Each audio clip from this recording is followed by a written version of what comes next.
Ladies and gentlemen, today on the program, a conversation I have been patiently awaiting for 6 long years.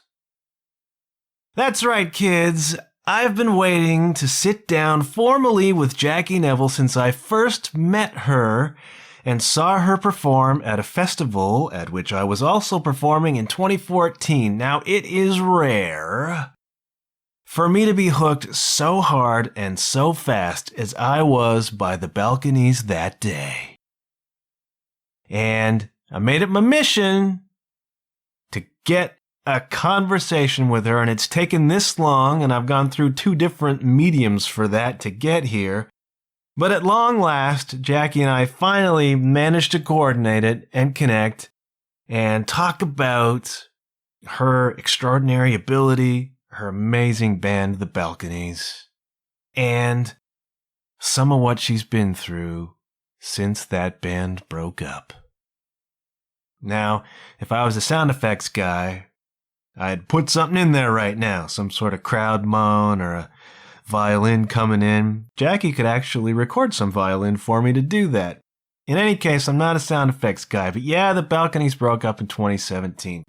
And the silver lining is, if I had done this interview in 2014, 2015, 2016, even the first part of 2017, we wouldn't have got the whole story, would we, kids? And we wouldn't have got the insight and the wisdom and the inspiration from Jacquie that comes from her experiences after that happened. So in a way, we're lucky. We're unlucky that the Balconies are no more, but we are lucky that Jacquie has gone through this period of transformation. She's gone through the dark times. They've elevated her to a different identity, a different life, and all of that has brought her back to music and this period she's in where she's embarking on a solo project. And how exciting is that? Now, I need you to forgive me. I need you to cut me some slack because it's another slice of life kind of interview, meaning that we did it over Zoom. There's noise, there's background noise, stuff going on in Jacquie's house. So we're getting a little bit of flavor for what real life is like, but sometimes the audio suffers just a little bit under those circumstances. These are unprecedented times, so we do the best we can, okay? I want to thank you for tuning in. I know things have been bananas since I took a little hiatus a few weeks ago. I hope you're hanging in okay. I hope you draw enormous amounts of inspiration from this conversation with an extraordinarily gifted, talented, passionate artist of many, many stripes, as you're going to find out, the great Jacquie Neville. But don't take it from me. Let Jacquie tell you herself. Hey, Denny boy! Stop tapping your foot. We're going to do it right now, just as soon as you roll intro.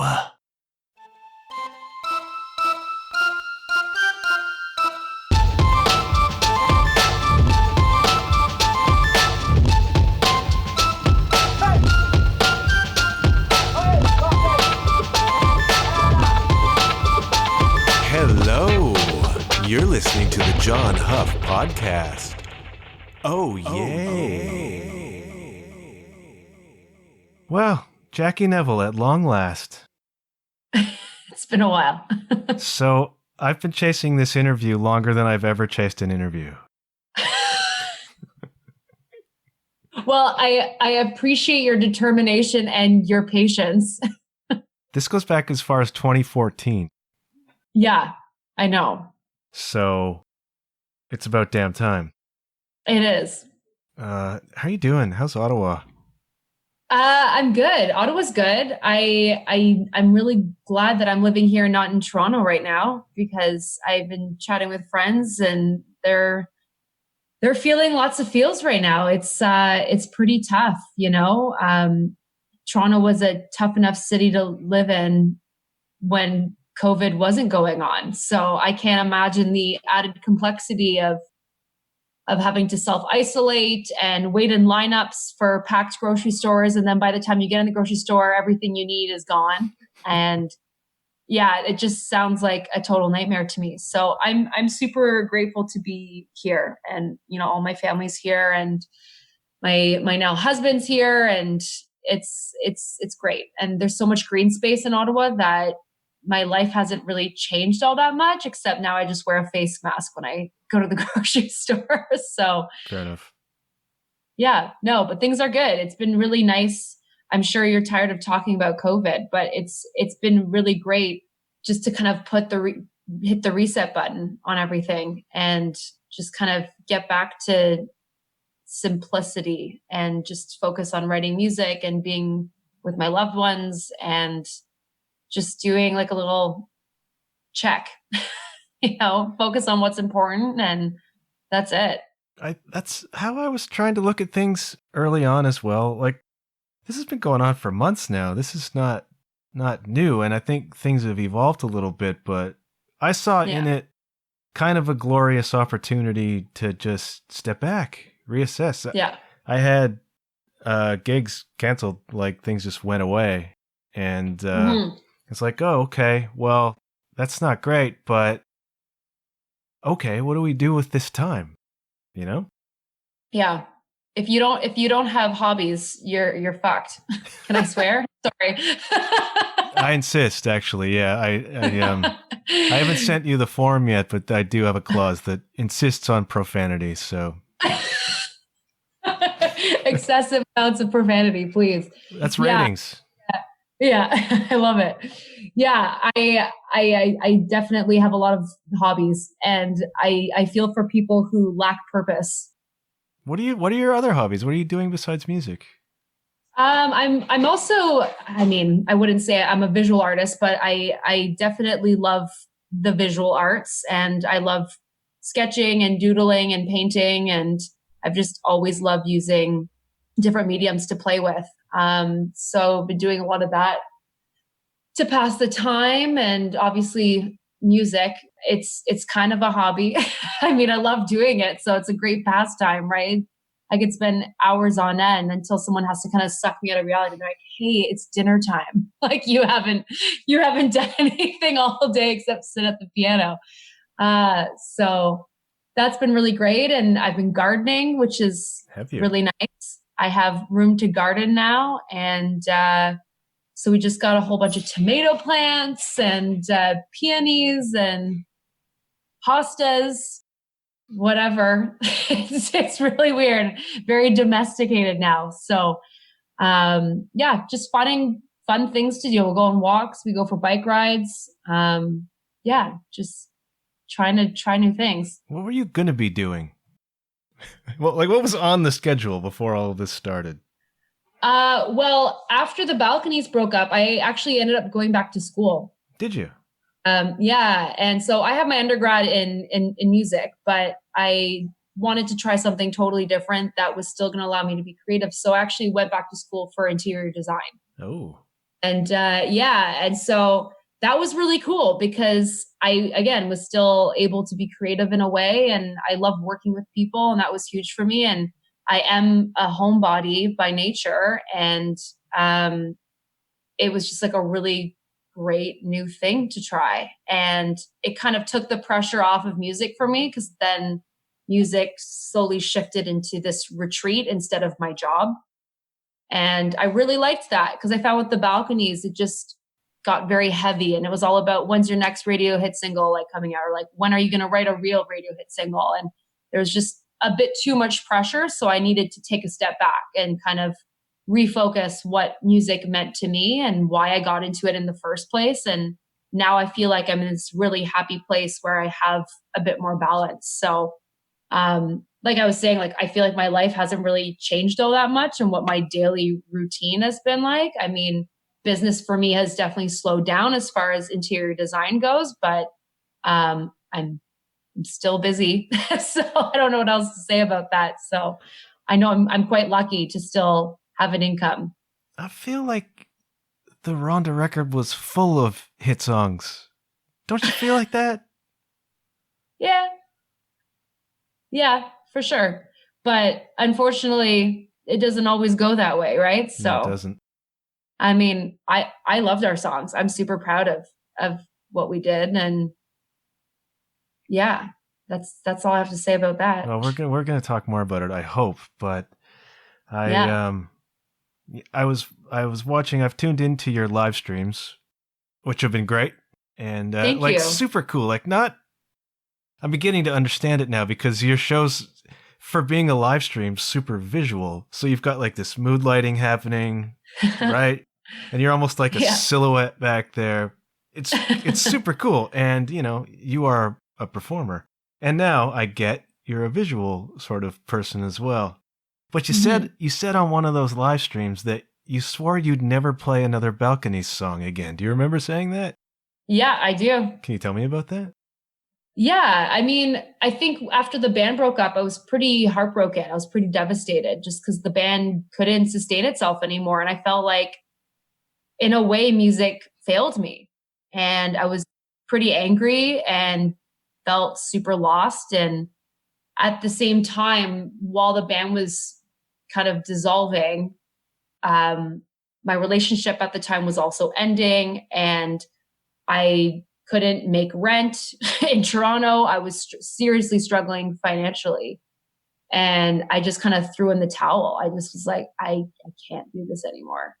And I'm pretty sure my parents thought I was going to have a nervous breakdown. And I decided to just pack up and head back to Ottawa. I was going to move to LA because I had some really great opportunities going on there.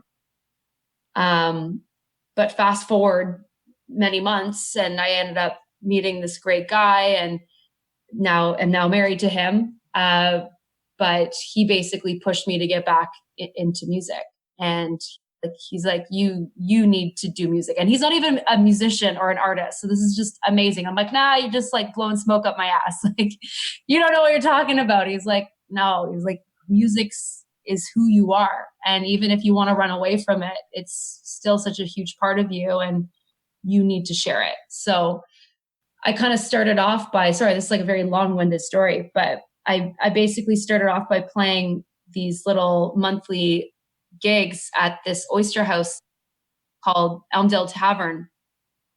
And I was just doing covers and playing like Nick Cave tunes and Cat Power tunes and just playing, you know, and then the playing kind of dominoed into me writing, and then me writing slowly dominoed into me recording again. And I kind of found my way again, I guess, in a way, you know, and I realized that music is who I am. I just needed to take a break and just needed to take some time to reevaluate and reassess what it all meant. So it is extraordinarily difficult to be a touring musician in this country. I mean, it's pretty like as a touring club band, you guys also like got to play cool festivals and stuff. Like you were you were a step up, but it's so freaking hard. Like I was just reading kind of elegies to the band before we sat down to do this, because I wanted to go back in time a couple of years to remember what you were saying about it at the time, which was basically the road's a killer. And if you're scraping, you know, for every dime, driving I've driven those 11-hour runs between shows out west. It's like, oh yeah, people sometimes don't get what the road actually is at van level. No. You know? No. And unless you do it, you won't understand it. Like my husband, I remember telling me, he's like, oh, we should rent an RV and go travel through the States and drive across Canada. I'm like, I have no interest in doing that. As much as I love you, I'm like, I'm never doing that again. That doesn't sound like vacation to me. That sounds like work. And as much as I love performing, I live to perform. I love sharing my music with people and then chatting with them after the show. That was like such a highlight for me. But it's all the in-between stuff that like is soul crushing sometimes, you know, and it eats you up. You're not sleeping properly. You're not eating well. You're living like this weird cyclical Groundhog Day where every night's a Friday night. And yeah, it's super fun and it's exciting. And you're kind of lost in the moment and enjoying being like a free spirit. But then there's the quiet moments where you're alone with your thoughts going, I can't remember the last time I had like a real meal. I can't remember the last time I slept in a real bed. I can't remember the last time that I had a real shower. I can't remember the last time that I got to get a hug from my mom or my dad. And it really takes a toll on you. And I look at some of my friends now who are into their like later 30s now, and it definitely, it ages you. And I don't know, like, again, it's this tricky thing where you want to be a musician and you want to tour and you want to reach new audiences, but at what cost? Right. So was there a straw that broke the camel's back, or did this just sort of creep up on you? No, I think it really crept up on us because the Balconies was my life. Sure. And it's like my relationship with Liam to this day is one of the most important relationships ever. And I can't possibly imagine my life without him. And on a music level, but also on a personal level. And after my brother left the band, I think that was kind of like the beginning of the end, but we weren't ready to admit it to ourselves yet. And I think that moment was quite devastating for us. And then there were a few other little milestones in there that definitely impacted the overall trajectory of the band. And I think it just got so financially crushing for us that we just couldn't sustain it anymore. We loved writing music together. We loved performing together. We loved, like, they made touring enjoyable for me. As much as I say I hated it, and as much as I sound jaded, they made it fun for me, and they made it life, But I think for us, we just reached a point, especially after our last tour, after we released Rhonda, which was our last album. And I remember Liam and I were like, okay, like, what's next? Are we going to like write a next album? Like, we didn't really get on any like big summer festivals this year. No one was really biting radio wise. Like, what do we do now? And we just kind of like looked at each other and we're like, what could we do now? Like, we have no money. We don't have a booking agent anymore. People dropped us, and that's okay. Obviously it's a business too, right? So we understood. But I think at that point we were just kind of like, I think this is the end of the road for the Balks. And at the time I was okay with it. And then I was not okay with it. And now I'm okay with it again. Right. So I think for me, just back to that previous comment about me saying, I'll never play a balcony song again. I think that was that fearful, almost like ashamed, jaded musician in me that was like, no, it's done. It's over. Like, I don't want to acknowledge my past. Whereas now I think it's a real sign of how far I have come in this journey, is that now I want to celebrate that. Now I really want to celebrate the Balconies and how special it was, and celebrate everything that we achieved together as a band. And that makes me really happy. That's good, because you should celebrate that. Thanks. I don't even think you understand how special that band was. Oh, and thanks, I don't. You're gonna make me cry now. Well, that's the second part of the clause: profanity required, and I got to make the guest cry. Those are my two main objectives on this show. Look, I saw you for the first time in 2014. It was at the Lackey Festival in the heartland of Ontario at a racetrack, where my band at the time, Hiroshima Hearts, was playing, and Hearts played on a beautiful stage at noon to about 6 people. Yeah. We crushed it though. And then as soon as we got off the stage, we were right next door to the main stage, and our singer Jen said, this band, the Balconies, is going up on the main stage and I want to see them. And I didn't know you at the time. And I heard you before I saw you. And then you were just screeching. Like, this was Fast Motion's days. Like, there was amazing. This is a rock and roll. Oh yeah. Like, you were up there.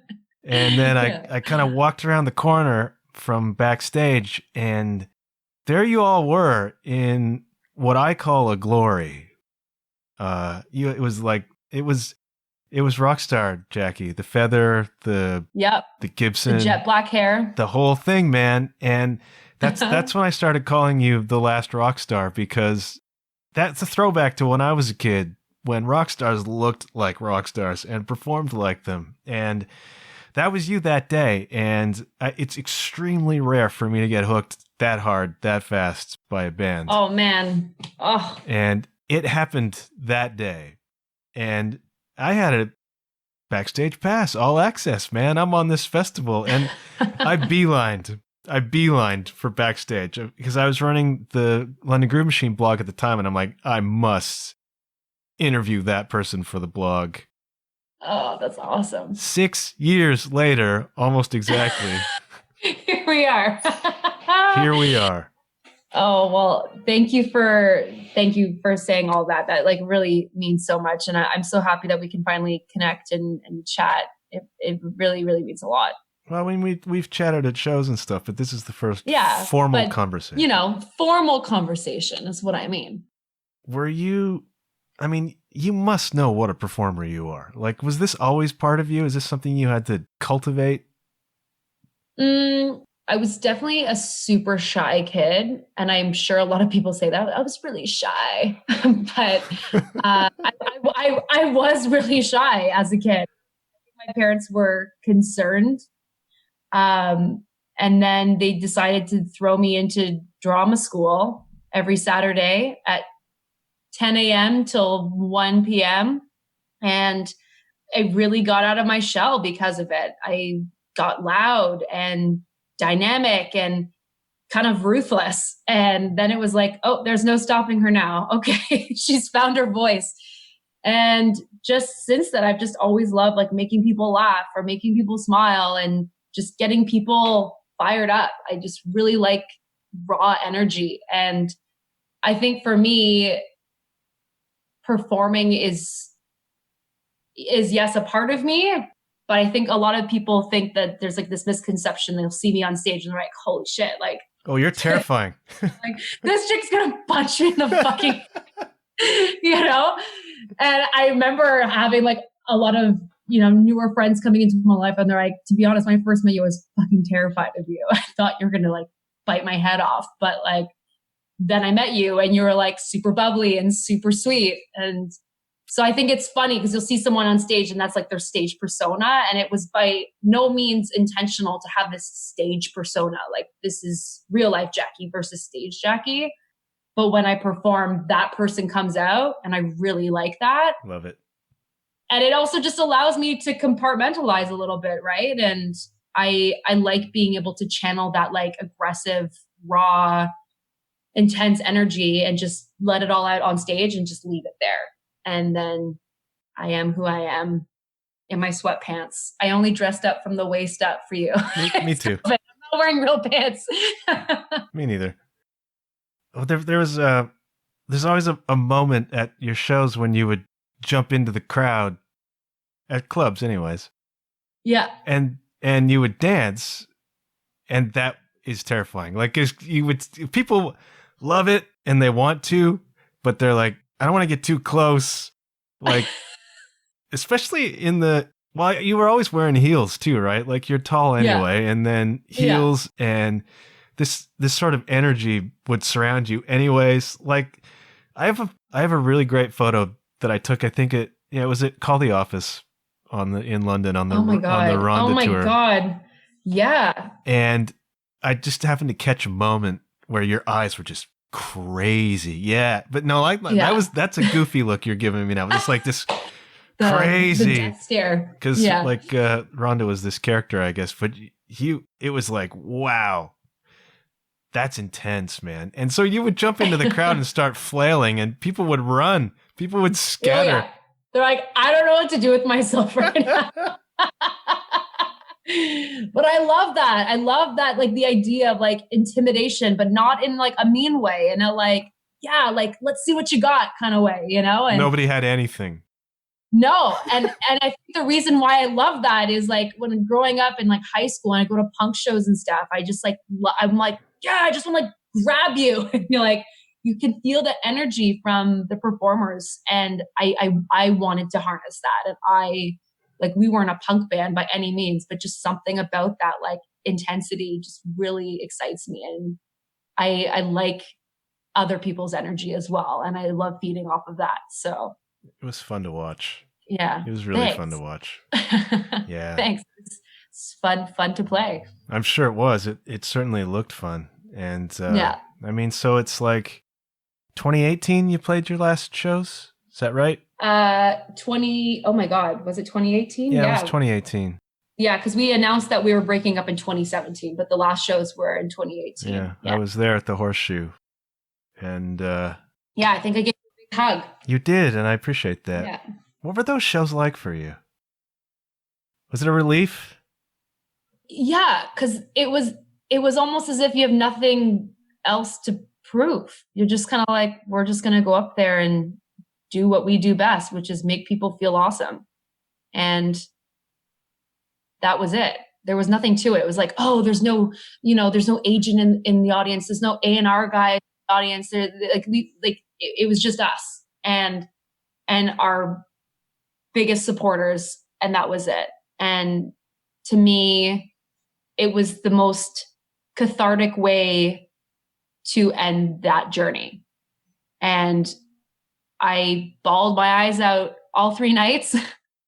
And they were like happy tears and sad tears, tears of relief, like, holy shit, like I'm glad it's over. But at the same time, I'm sad it's over. But I'm also excited to see what's going to happen next, right? Did you know what you were going to do after that?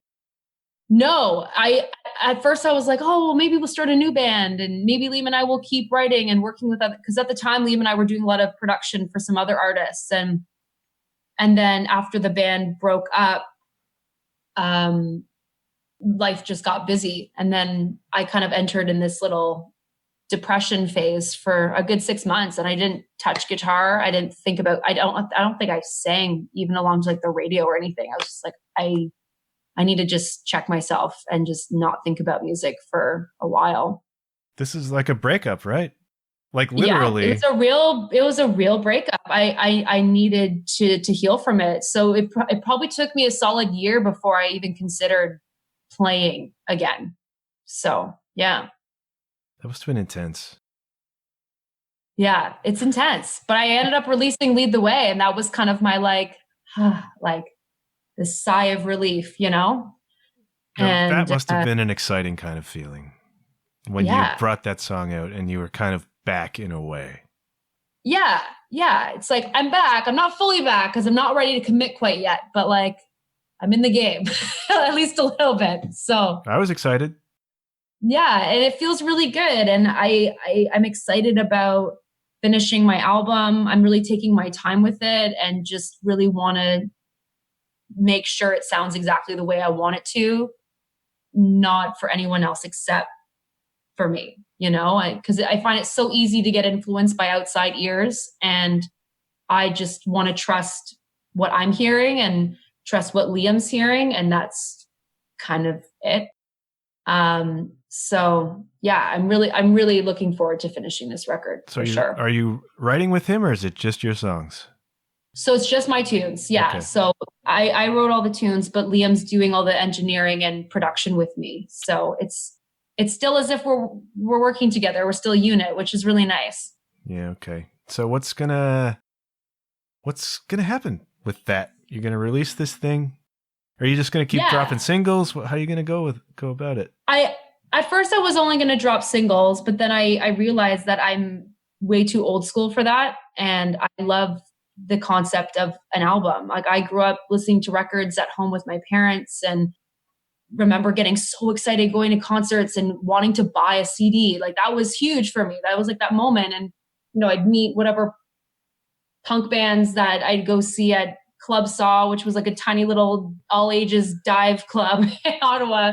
And I'd like fangirl over these bands that were coming through like Van Cleek Hill or wherever else. Right. And it was just like, there's just something so amazing about being able to touch something and having that connection after a show and, oh, can you sign my record or whatever it is. There's just something so nostalgic for me with releasing a record. And I definitely want to press that on vinyl, and I definitely want to tour the record to some degree for sure. But again, it's all on my terms now, which is especially exciting. I can tell just looking at you that you're excited about that. Yeah, like my foot started shaking. Starting to dance a little bit. I'm like, okay, I'm getting the itch now. She's gonna jump into the crowd any moment.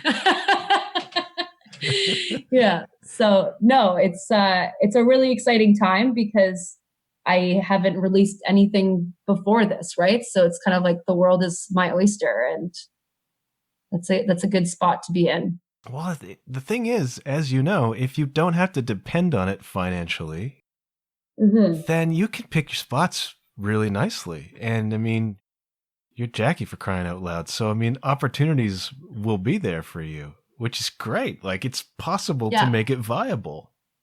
Yeah, no, it really is. And it's funny because now that I've like quit music in a way, I'm using air quotes, I feel like opportunities that didn't present themselves when I was fully immersed in music are like slowly happening now.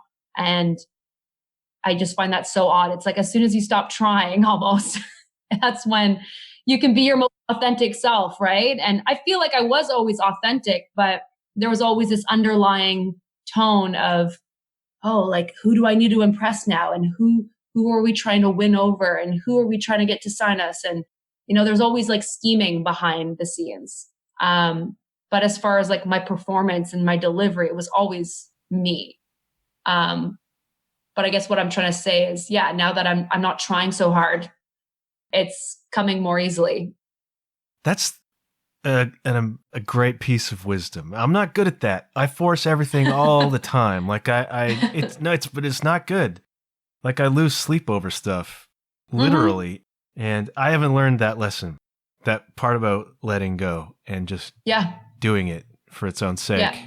Like for me, that's the hardest lesson. And you've come out of this world where, you know, you reach a certain level in music and that's the business. That's the game you got to play. Like and that gets, you know, that gets into your blood. So learning how to let that go is super duper powerful, as you're seeing.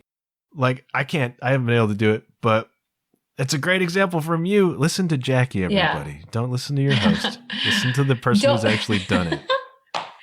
Don't get me wrong. I still overthink everything else in life, but when it comes to music, I don't overthink it anymore. But I do think there is something to be said about, letting go and just kind of letting life take over. And if you just focus on the stuff that actually makes you happy, then I think the rest will kind of fall into place as it needs to. All of a sudden, feather in her hair, Gibson guitar Jackie is married with a family. I know, right? Yeah. Who saw that coming? I know, it's pretty crazy. I have 2 stepsons too, and they're pretty spectacular. That's a big change. Yeah, it's pretty wild. Like a lot of my friends who haven't, seen in years, they're like, check out my Instagram. I'm like, wait, what? Who are these kids and where did they come from? When were you pregnant? I'm like, no, they're my stepsons. But it's pretty awesome because they're like super creative kids and they love talking about like they love hearing about like my past life as like a rock musician, and like my bedtime stories are me telling them age appropriate PG versions of the stories, of course. But they're just like, yeah, and then what happened? Like you jumped off the stage, and then okay, what happened after that? And they get so excited about these stories, and I love that I can share that with them. And that's kind of also what's propelled me into being like, fuck yeah, I did this. I achieved this. This is amazing. And how many people can say that they chased after their dreams? Like not a lot of people even have the courage to do that. So yeah, it's pretty awesome. They can see you. I mean, there's video of this all over the place. Like they can see what you used to do, what you have done, what you can do. It's cool. Yeah. And now they're old enough where they know how to spell things and search. And they came across the video for our song Money Money where I am topless, but I'm like covering myself, but there's like a quick little split second where you see me without a shirt on. And they were like, oh, Uh-oh. like shock value. They could not believe it. And then the youngest one, Rowan, who's now 8, he says, well, you know, it's kind of like you're wearing a bikini, but like a bikini of hands. And he's like, so, and we've seen you in a bikini before, so it's okay. So I love his like him trying to rationalize it all. It's pretty cute. But yeah, now they're going down the rabbit hole of trying to find old videos and stuff. I don't think there's anything too incriminating out there. I don't think there is. No. So you were listening to punk when you were coming up. I find that cool. Who are you listening to now? That's a loaded question. I've been listening to a lot of Bob Dylan. I started revisiting him because I was really into him in my first year of university. And I had to write a thesis paper on him. And I revisited a bunch of his early albums and kind of fell back in love with him. Started listening to, oh my gosh, like Joni Mitchell, like more folk stuff. But now with my stepsons in the picture, they listen to like a lot of hip hop. And I'm obviously subjected to that, which I also really love. And it's kind of a mixed bag. And then at home, when we're having dinner, we always put my uncle's old jazz records on. So like we'll listen to like David Brubeck and stuff. And I love that. And so I inherited my uncle's records a few years back. And it's just really nice because we have these different layers of our music listening. And it just really depends on why we're listening to music and when we're listening to music. So it's kind of a hodgepodge. You grew up listening to records with your parents, you said. So it's like the next generation. I think that's really cool. Yeah. And the boys get excited. They're like, oh, can I flip the record? Like it's like this wonderful, like engaged, active listening. And that's something that I feel is kind of lost, especially on their generation. Because it's all like instantaneous Spotify, make a playlist, Like they don't even listen to a full song half the time when they're listening on just one of those music platforms. And so I really love that we can like give them the gift of active music listening, because my parents gave me that because I grew up playing classical music. I grew up listening to rock music. I grew up listening to everything because of my parents. And so I love seeing that they get excited just as much as I do about listening to music. So yeah, we're pretty lucky. Yeah, you can spot music lovers pretty young. Like it comes out pretty quick. I was one. Like I have memories that I've talked about on this show about my parents had one of those giant record players that was like a piece of furniture, right? Oh yeah. Like it was huge. It was like a table. Yeah. And I was just to be a little kid, only as big as the speaker, leaned up against the speaker, just listening to whatever like Elvis records or whatever happened to be in there, awesome. You know? And it's you were probably like that. You came along after record players the size of furniture, I think, but you know very, very young that you're a person that for some reason music gets you, or you get music in a way that not everybody does. And I don't know, you were like that, I assume, as a kid? Oh my God, absolutely. I think the big one for me, like, yeah, we listened to records at home, but the really big one for me was listening to my dad play music, because he really wanted to be a musician when he was growing up, but came from like a very academic focused family. And so he was kind of discouraged to pursue that lifestyle. But I think in his heart, he's just always been a musician, you know, and he always played like really great piano at home and would always play guitar. And I was just so fascinated. I'm like, what is this sound coming out of my dad? Like, whoa, how is he doing that? And I just remember being totally mesmerized by him. And I wanted to be just like my dad. And I think for me, yes, obviously listening to music growing up, listening to the radio and all that was inspiring. But for me, like the biggest kind of milestone touch point for me and my connection with music was watching my dad play. What did your dad wind up pursuing instead of music? He's an engineer. He ended up becoming an engineer. Yeah. And So was he a fan of the Balconies? he had never missed a show. Really? Same, yeah, my parents came to any show that was within a 6 to 7 hour drive. Oh, that's great. Yeah, they were super fans. To this day, like even for my solo shows, my dad will wear a Balconies t-shirt, which is pretty cute. He's like, I'm old school. I'm old school. I'm repping the old Balconies tees.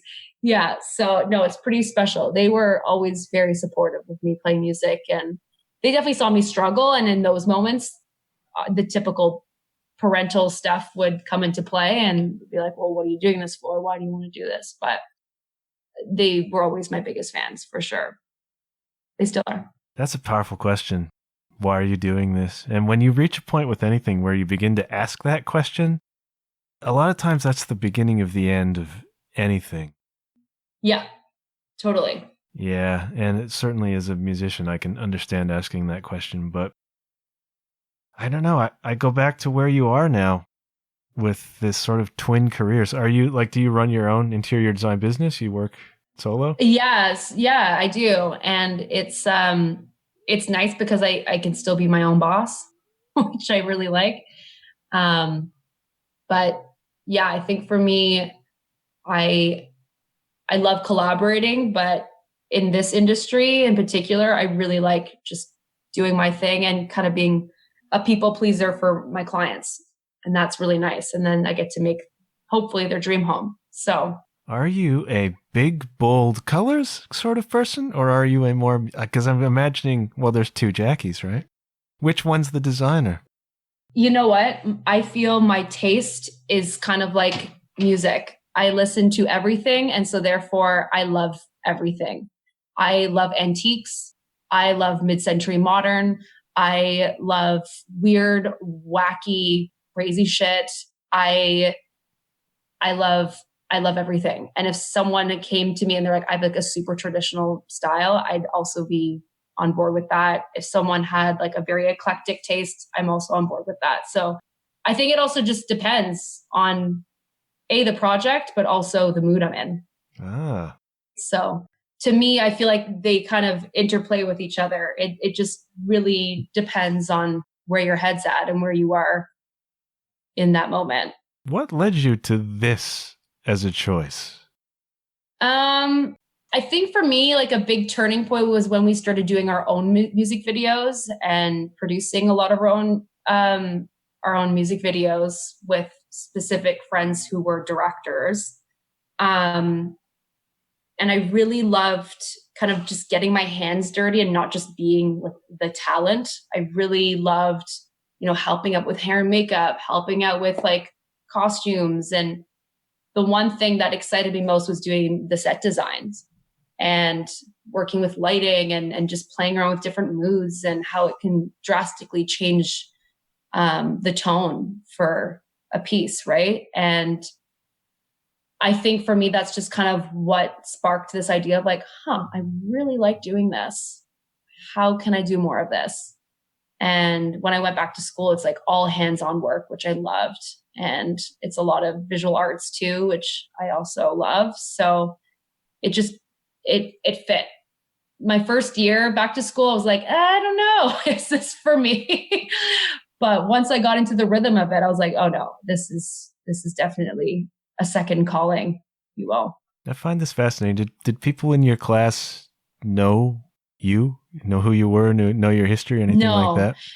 Everyone in my class was about 17 years old, so they did not know who I was, which was very nice, but also it was really interesting being a fly on the wall to all these fresh out of high school kids. So, yeah. So one of my friends from high school who I had on the show last year is Dave Benedict, and Dave is the bass player in the band Default, right? Mm-hmm. Default. Mm-hmm. And currently plays in a new band called Bonds of Mara. That's another story. But so Default, early 2000s, pretty much as big as it gets. Arena tours, buses, the whole thing, right?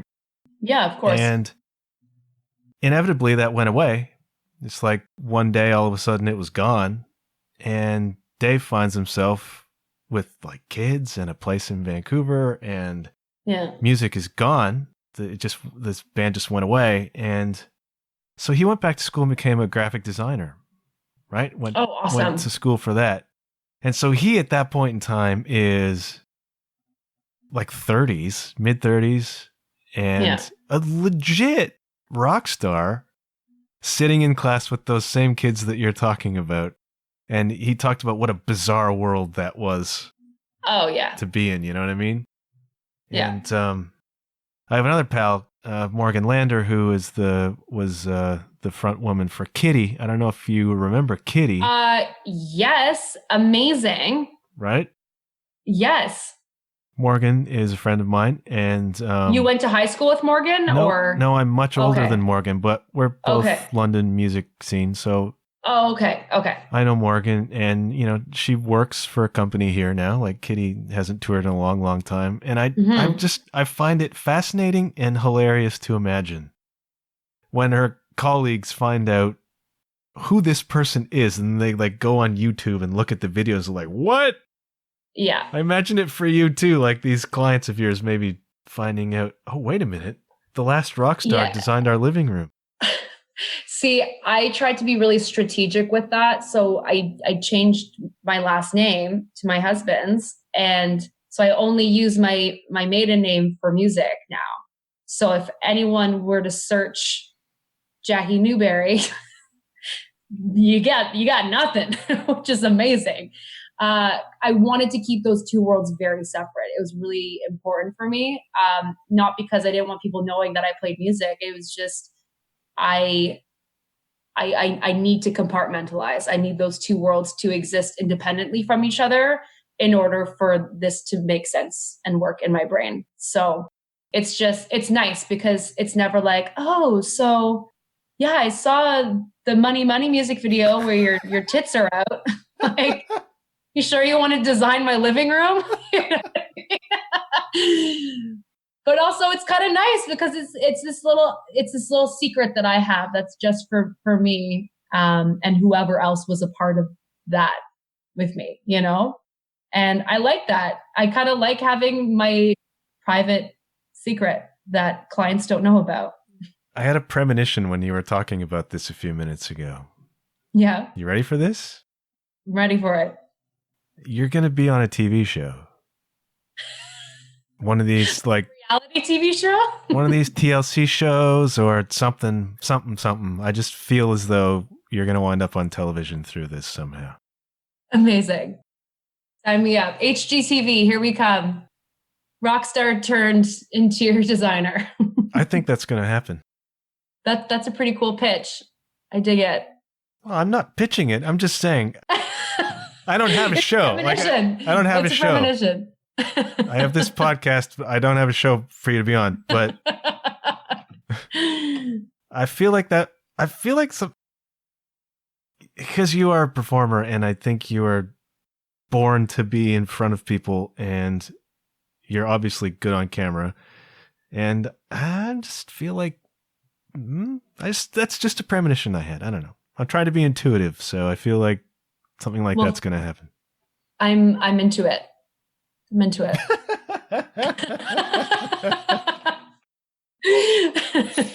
Well, the original question was, are you a solo designer? Which is great because you can set a schedule, which means if you want to do 2 weeks or if you want to do weekends, you can take off. You can do it. And then the financial pressure is not so much there. And it's interesting because flow happens that way. Like when you pull pressure off of something, as you've seen, it tends to blossom. Exactly. I keep choking everything I ever do, but you can be the example to people, to mature people, that if you like, there's a way to do it. You know what I mean? Yeah. Yeah. It's exciting. And I think that's why I'm so like drawn to artists like Bob Dylan. I think that's why he was so successful, is because he didn't give a shit, and he's never given a shit. And there's something really annoying about that, but there's also something so admirable about that, is that he just did him. And people were really drawn to that energy. And I just really admire that quality in him because he just never gave into it. Good for Bob, I say. He just had a birthday. Yeah. Yes, he did. How old is he now? Ancient. Yeah, he's getting there, man. Hey, does this name mean anything to you, Nicole Bond? Nicole Bond. Nikki Bond. Oh, yeah, of course. Yeah, she's a comedian. She is a comedian. She was a guest on my show. Oh, get out of here. Yeah, she's super awesome. She is dating an old friend of mine named Matt, and she lives in LA now, I think, still. Yeah. That's awesome. Yeah, she's so funny. I actually intended to go see one of her gigs in LA when I was there last time. Got the time wrong and they wouldn't let me in after curtains. So that was kind of lame. So I stood outside the doors and listened to her, and she's friggin' hilarious. She's super funny. And I follow her on Instagram and love her spoofs of her dad does these really funny voicemail messages and then she reenacts them. She's funny. It's not just her dad. She does these voicemail reenactments. She has 7 or 8 of them now. They're not just her dad. Yeah. There's one of this lady where she's calling and she starts picking her nose and it's amazing. Oh, it's so clever. I love it. She gave me an absolutely wonderful episode. She's super duper cool. Yeah. Yeah. She's a great gal. We had a cross-pollination. I think I saw her on a list of friends or something of yours somewhere. And I thought, what? Does she know Nikki? Worlds are just all coming together here, man. That's just Canada for you. It's very, very small. The Canadian entertainment world. There's about a dozen of us, Yeah, exactly. I'm getting around to everybody slowly but surely. So look, I'm stoked that you're playing again and that you're doing this. And I feel like this super great energy about it all. And I think you do too, which is... Thanks, John. That means a lot. It was really sad when the Balconies went away. And I think it was partly sad for me because I felt like it was a sad thing for you too. Yeah. I felt the heaviness around that. And so it's really great to feel the lightness around it now. Yeah, it is. And who knows what'll happen in the future, but all I can say is I'm really glad that the band ended on the band's terms, and not because we hated each other or, couldn't stand each other anymore. It was because we just reached that moment. And so I'm really glad that I can look back on that now and just be happy and kind of, I don't know what the right word is, but again, it's nostalgia, but not in a sad way now, if that makes sense. Sure. Do you think the Balconies will play again someday? My husband keeps bugging me. He's like, you need to do a reunion tour. It's only been 2 years, dude. Just give us... I know. I was let us go away. 5 years. 5 years, at least. I don't want to be like Alexis on Fire coming back every year. Okay, this is our last show. I'm just kidding. But who knows what'll happen. But Liam and I, for now, we're really happy doing our thing. He just released his own little solo EP, which sounds super awesome. Great. You should check it out. It's a lot of classical guitar and really cool arrangements, and it's really good stuff. So it's just really nice just supporting each other's own little projects right now. Great. I'm gonna let you go. I'm gonna say goodbye, but I'm not gonna hang up because we have some after show business to take care of. So awesome. Say goodbye to the people, Jacquie Neville, and thank you for this. Thank you so much. It's been a pleasure. All right. Till next time.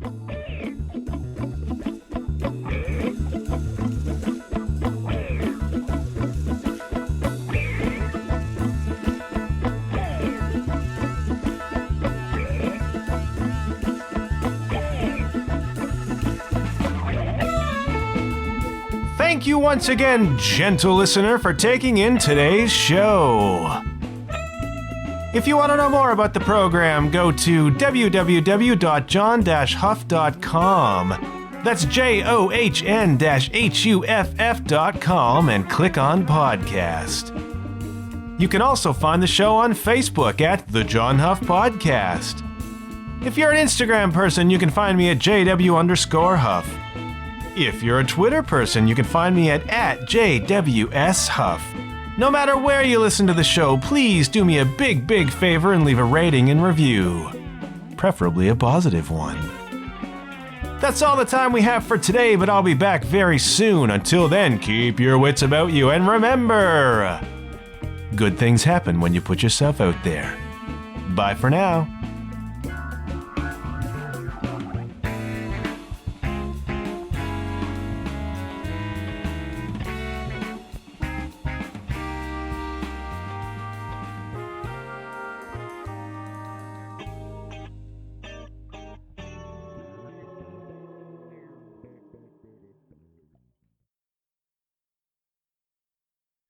If you do it in the dark, no one sees it. If you do it in the dark, it comes easy. Whew.